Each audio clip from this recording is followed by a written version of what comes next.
Welcome to today's video, where we're diving deep into a topic that's often misunderstood, the difference between a trauma bond and love. In this discussion, we aim to shed light on this complex issue, helping you to identify patterns that may not be as healthy as they seem. Let's get started. At first glance, a trauma bond can feel a lot like love. It's intense, all-consuming, and can make you feel incredibly connected to someone else. However, beneath the surface, these bonds are formed not from mutual respect and affection, but from cycles of abuse, neglect, or trauma. Recognizing the signs of a trauma bond is crucial for your emotional health and well-being. Today, we're going to explore these signs and help you distinguish between what is truly love and what is a trauma bond. First, let's clarify what a trauma bond is.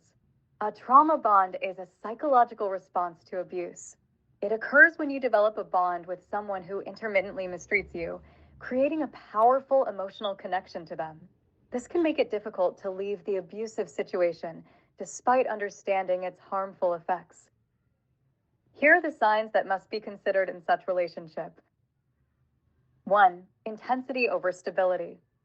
One of the first signs of a trauma bond is mistaking intensity for intimacy.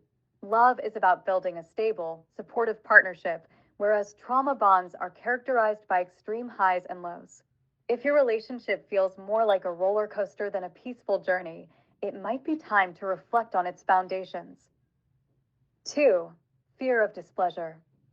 In a healthy relationship, you feel free to express your thoughts and feelings without fear of retaliation. However, if you're in a trauma bond, you might find yourself constantly worrying about displeasing your partner. This fear of enraging them or facing consequences for your actions is a red flag that the bond is not rooted in love. 3. Justification of mistreatment.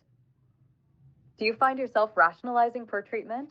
Making excuses for your partner's abusive behavior is a common symptom of a trauma bond. Love involves mutual respect and care, where mistreatment is recognized as unacceptable and not justified under any circumstances. 4. Isolation. Trauma bonds often lead to isolation, either because your partner explicitly demands it or because you feel no one else can understand your relationship. In contrast, love encourages growth, both as a couple and individually, including maintaining relationships with friends and family. 5. Difficulty in ending the relationship. Lastly, a hallmark of a trauma bond is the inability to leave the relationship, despite recognizing its toxic nature.